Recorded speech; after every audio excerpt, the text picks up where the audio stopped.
Welcome back to Epic Exchanges. As you know, I am your host, Kelly Snider, and I am super passionate about the importance of our stories to change our lives, but also to inspire, empower, and encourage other people. And I think we need that more than ever these days.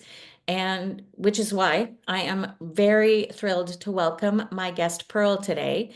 Pearl, why don't you introduce yourself? Yeah, hi. Thanks so much, Kelly. My name is Pearl Chiarenza, and I am a mental fitness life coach, author, and speaker, as well as a mom to two amazing young men. And I've been with my husband almost 40 years now. Wow. Well, I as we talked before I pressed record, there's so much that we talked about that is super important for where our world is at today and how we're all feeling. So why don't you dive in and share your story and then we'll chat after. Yeah, that sounds great. Thank you so much for the opportunity. So I'm going to go back to when I was in about third grade. My dad was in the Vietnam War, and so my mom was working and also taking care of three kids. And so I was the oldest of three. So oftentimes, while mom was at work, I was the babysitter, taking care of my brother and sister. Back then, as young as I was, you didn't get in trouble for it back then. That's just what we did, right? And so in today's world, it wouldn't have been acceptable. But at that young age, I learned what people pleasing was, not knowing what it was, because you have to go help. You're doing your family and all those things and helping out. And so as life went on and progressed on, I was, my parents' income was not the income that I could go shopping with my friends. So my parents were like, if you want to go to the mall with your friends, you're going to have to get a job. So at 12 years old, I started babysitting, and I babysat as much as I could so I could fit in with everybody at school and not have to go to the Kmart's of the world back then to go shopping. I could actually go get back then Jordache jeans was the thing to wear, and so that's what I did. So I found myself doing things that could take care of me then. However, because I was babysitting, I was still in that world of taking care of others, showing up for others. So I, at an early age, started becoming this people pleaser and didn't know it. I had no clue what people pleasing meant till later on in life when I'll share in a minute how I had to figure that stuff out. And so I met my husband at a young age of 19 years old. We got married a couple years later. I actually asked him to marry me, which is a cool another story. But here we are, 40 years later, we're together still. But we tried at that time, we got married in 1987 for about 10 years to have kids. And so we were honored and blessed to adopt our oldest son, Matthew, at a month old. And so we were on our journey for parenthood.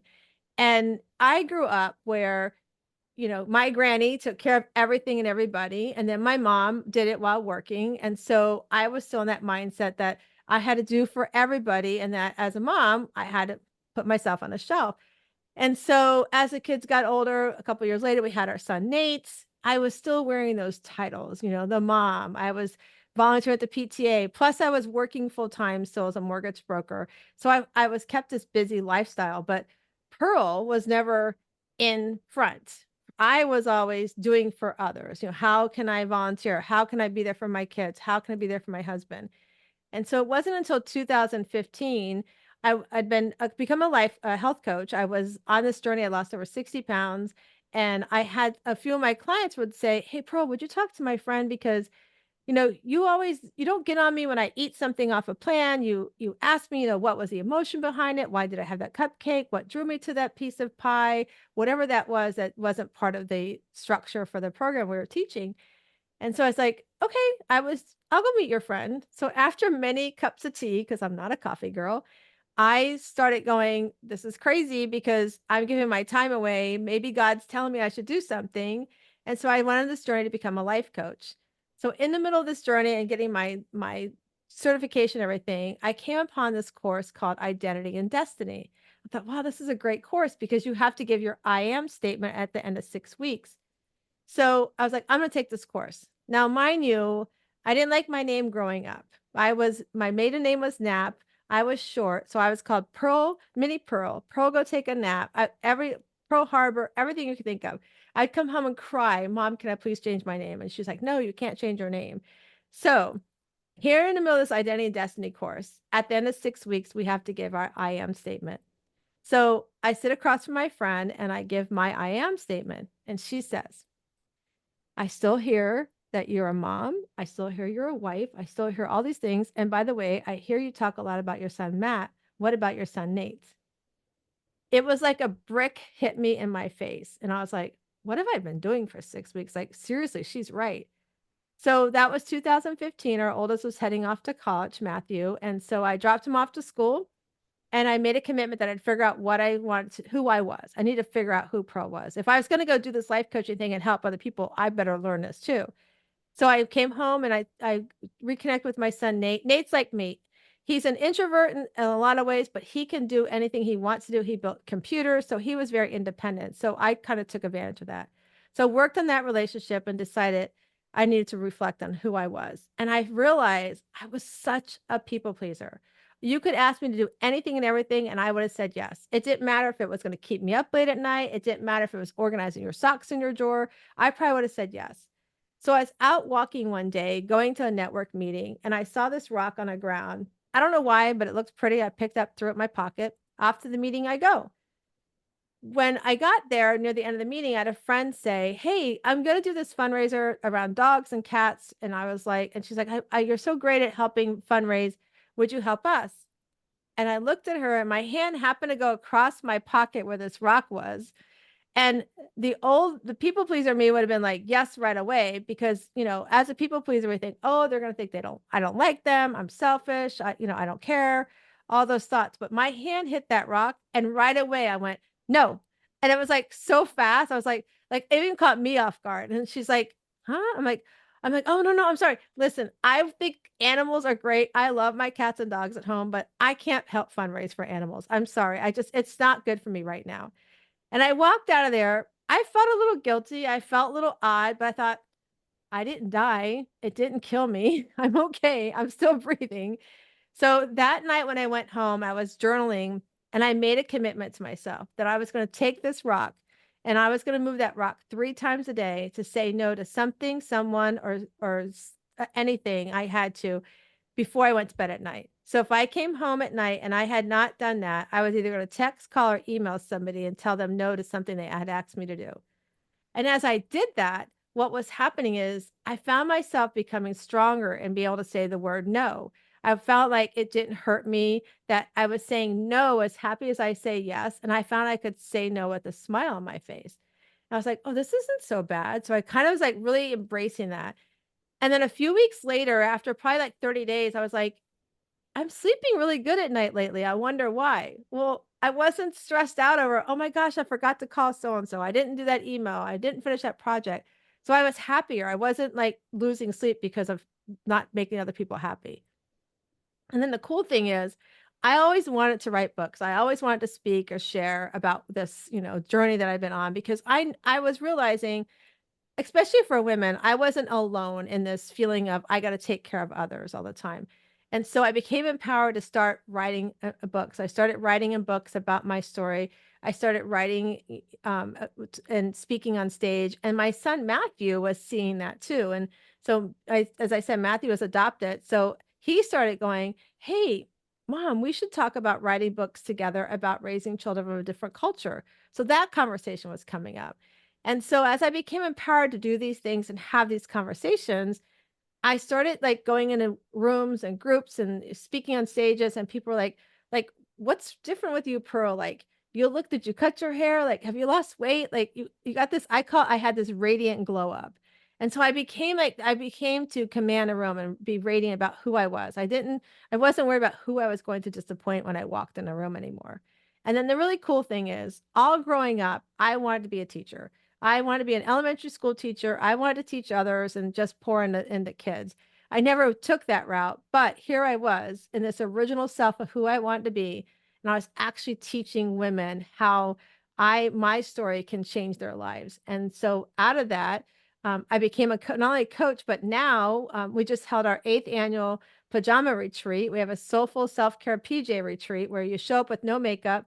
You're in your PJs all weekend long, and we work on things like communicating our realistic expectations to others around what we need for ourselves, how to put self first, yoga. We're on the beach, just have some really good time for ourselves. And the cool thing that's come out of this is I call it my Shiro, stepping into your Shiro self, becoming stronger, becoming happier, becoming empowered, radiant, and original self.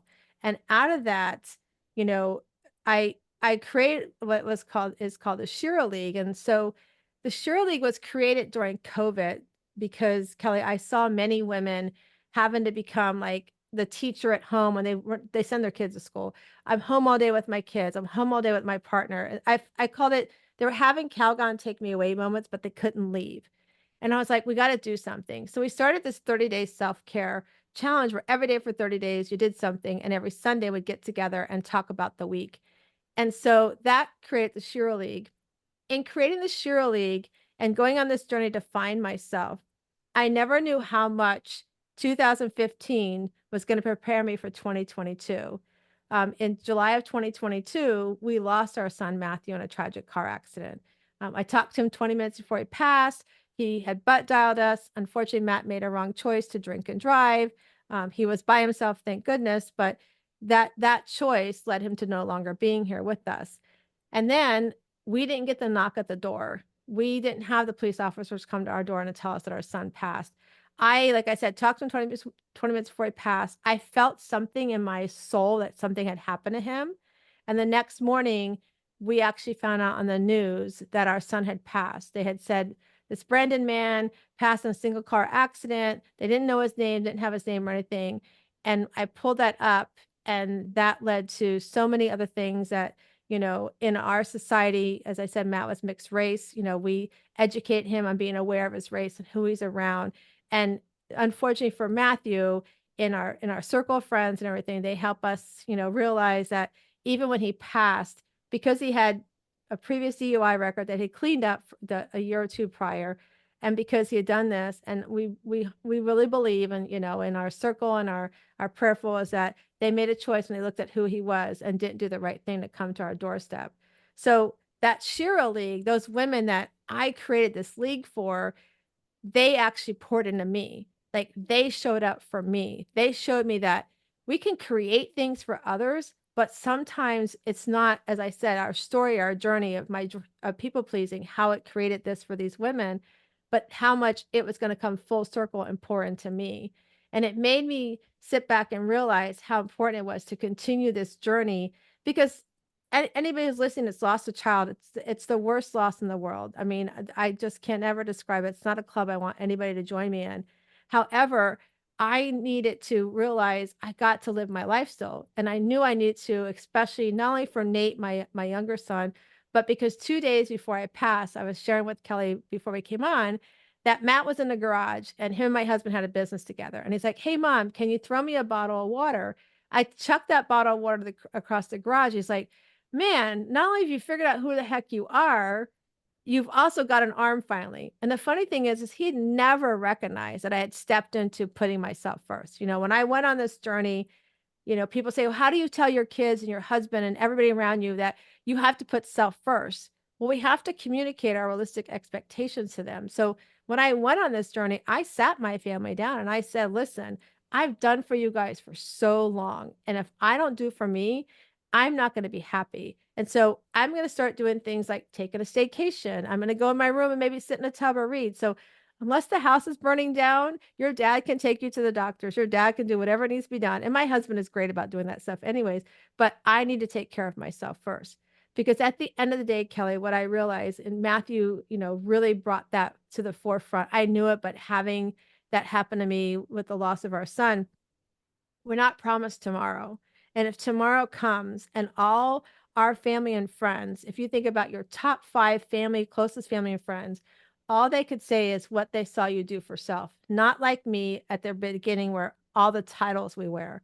What are they going to say they saw you do for self? My friends and family are going to say, "We see Pearl sitting on the front porch swing. We see her go for walks. We see her do little staycations away, but we also see her do self-care with her family and friends."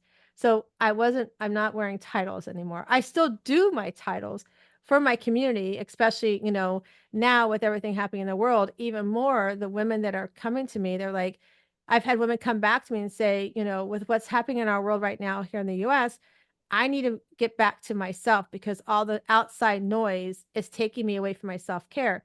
And that's the really important thing is think about tomorrow. If you're not here tomorrow, your country, your job, your family's going to go on. Your job's going to put somebody in your spot. Your family's going to learn how to cook and clean for themselves, and the world's still going to move on. But what legacy are you leaving behind? And when I work with my clients, that's what I ask them. What do you want to be remembered for? And if they don't know, I love working with them and helping them find that Shiro self. I love all of that. There's so many things you touched on. And I so relate with the whole being a people pleaser. And I hope that now you identify yourself as a recovered people pleaser. Oh, I'm definitely a recovered people pleaser, 100%. I'm wondering, uh, as you talk about finding your identity apart from those titles, the mom, the whatever the titles are, the caregivers, all of those things, how does knowing your identity relate to having better self-care? How do they connect? Oh, that's a great question. Nobody's asked me that question before. I love that question because I think when you don't know your identity, you're trying to figure out where do I fit in this world? Like, where do I fit in my family? Where do I fit in my job? And if you don't understand, like with me, if I don't understand that all those titles are really not who I am, it's just what I like to do. But when I realize that, I love to be with myself. Like, I love to go sit in the front porch. I love to journal. I love to color. I have my coloring journal book right here with you. So I love to do those things, and that's what brings me joy. And that's actually what I work with my clients. So I tell my clients the first 6 weeks, you're not going to like me because I'm going to make you work on 10 things that bring you joy. And it's not just, oh, I like getting up in the morning. Well, why do you like getting up in the morning? And what about that? Every time you give me an answer to that one joy, I'm going to challenge you till you get to the final thing. Like, for instance, I have a hairdresser I work with, and she's like, I love cutting hair. I'm like, well, that's great. My husband could get clippers out and cut my hair if I needed it done. Like, why should I come to you, or why should somebody come to you? And at the end of the day, it became that she loves watching women, because we tell our hairdressers everything, walk in, sit in a chair, and just let loose whatever's on their mind, knowing it's a safe space as she's cutting and making them really feel beautiful inside. So at the end of the time with them, she sees them walk out with less stress and feel really beautiful from the inside out. And so that's what I love to help. We have to connect with that. We have to understand what in the core of me brings me joy, because that's how you connect both of them together when we live what our joy is. Right. And doing more things that bring us joy means that we're taking care of ourselves. Right. Because 100%. all the duties that we have, how many of those really bring us joy? Doing laundry, 100%. does that bring you joy? Not me. When it came the day where you could buy, well, they kind of stop it now, but when you could make homemade cupcakes, I was like, oh, now when I can go buy cupcakes at the store I'm like, yes, I don't have to cook cupcakes. I could just run in there just before. I was like, yes, I'm not a baker. I bake at Christmas and that's it. Yeah. I also love how you termed what you call your radiant glow up, because I think those words everybody could relate to in some way. Like, I want my own radiant glow up. Right. Yeah. Yeah. I mean, So, yeah. go ahead. Sorry. No, you go ahead. Jump Yeah, in. that was like, people say you hear Shiro a lot, but for me, and to men that are possibly listening, men can be Shiros too. We have to remember that we all need to be able to say, I don't need to be a people pleaser. And that when you finally grasp what that is, like I work with clients that are control freaks, like they got to control everything. I'm like, let it go. You can't control everything. Let it go. When they start letting it go, like I'm getting chills just thinking about one of my clients right now.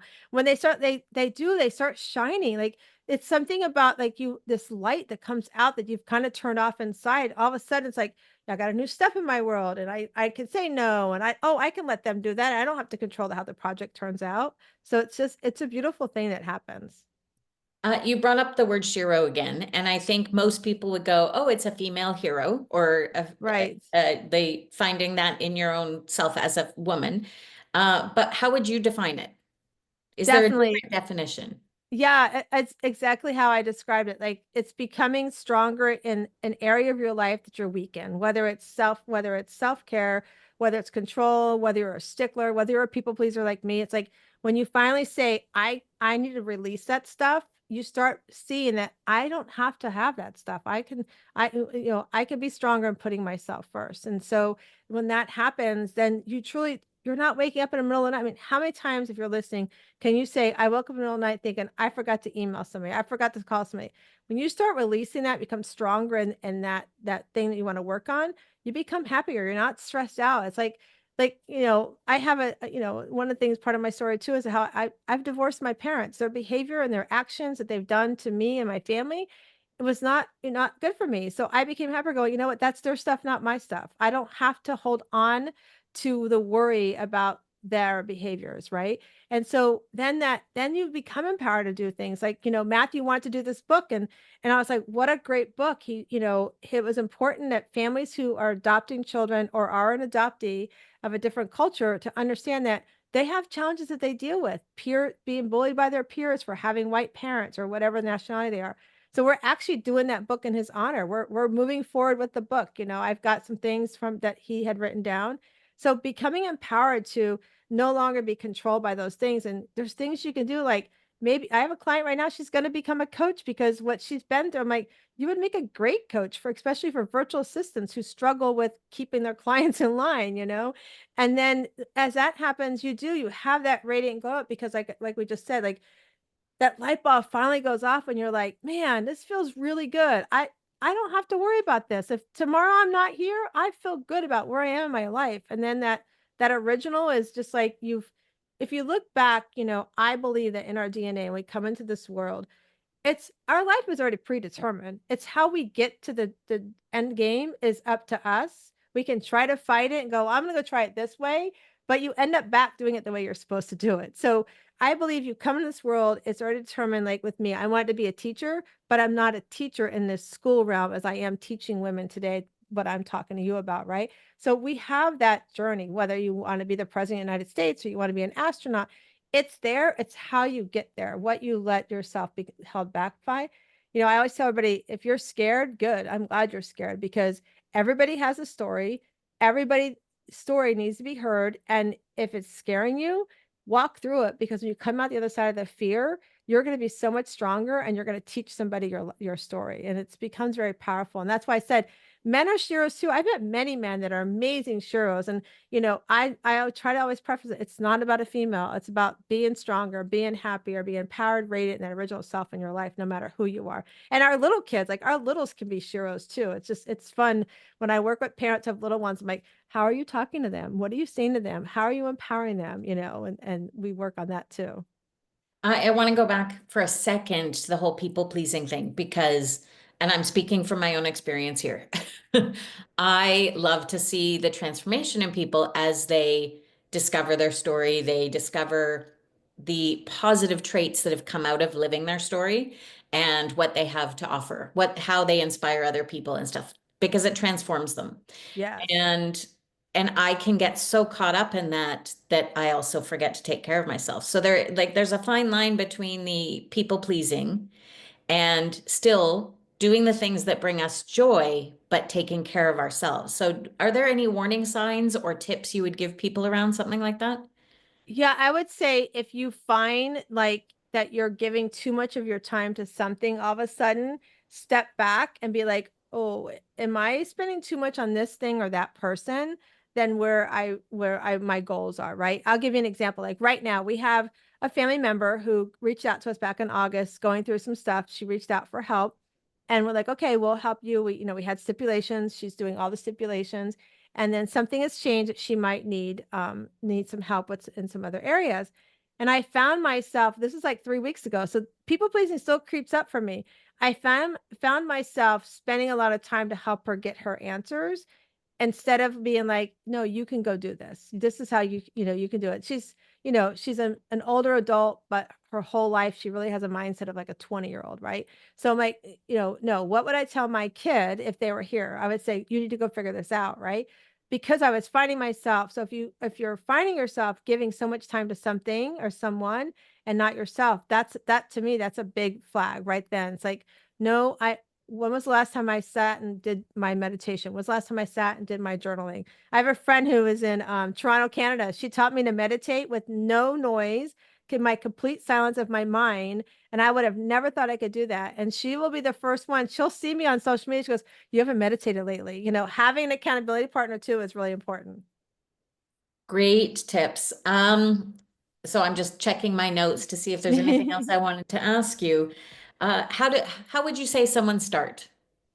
Like if they're uh, if they're saying, "Oh, I see myself in your before story. I'm a people pleaser. I'm tired. I'm exhausted." Where do I start? I would say like me with the rock. That was when I look back, that was so simple and hard at the same time. Don't get me wrong, it was hard, but I just committed to saying some no to something 3 times a day. So if it freaks you out to say something 3 times, pick one thing that you're doing right now that you're going, if you're doing something that doesn't bring you joy and it's like draining your energy, that's the first thing to start saying no to, and then look in the mirror and say no with the happy smile on your face. I tell my clients, I'm going to hand you $1 million right now. I want you to say no as loud as you can. I want your neighbor to be able to hear you. And they're like, really? I'm like, yeah, pretend like I just handed you $1 million. But I would say those are two things. Start practicing in the mirror the word no, because it is a complete sentence. You can say it with a smile on your face, and pick one thing that's draining your energy right now and pick up the phone and tell them, you know what? I love what you're doing. And right now it's just not fitting it. And I can't give you the time you need. And just leave it at that. Right. Great advice. If people want to know more, if they want to work with you, how can they find you? So I'm all over social media under Pearl Chiarenza, but you can also, if you want to learn more about where you are in your self-care score, you can go to pearlssurvey.com. So that's 2 S's. So pearlssurvey.com, and it'll give you your score. Or you can also just email the word Shero, which is SHERO, to info@wsliving.com. So just subject line Shero and at info@wsliving.com, and I'll reach back out to you. Awesome. We will include those links in our show notes so that people don't have to scribble them down as I didn't have the pearlsurvey.com. So I think that's a great one that people can just go and check where they're at right now. 100%. If you could leave our listeners with one thing that you want them to remember or that's important, what would that be? All right, I'm going to do this. I do this when I end my podcast every day. I want everybody to remember that we come into this world and we are this oyster, and we got a lot of work to do on that shell. And I saw a thing that said when oysters, when they're perfect inside, they only have one pearl inside. They haven't had a lot of trauma. So I want you to, when you open up your inner pearl and you start working on it, you're going to find your one big pearl that's clumped together from all you've been through to show you your inner pearl of greatness. Hmm.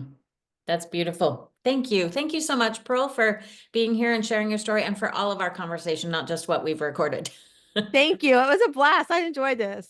Me too. Well, thanks so much. And I can't wait for other people to hear this and to come find you and find their Shiro. Awesome.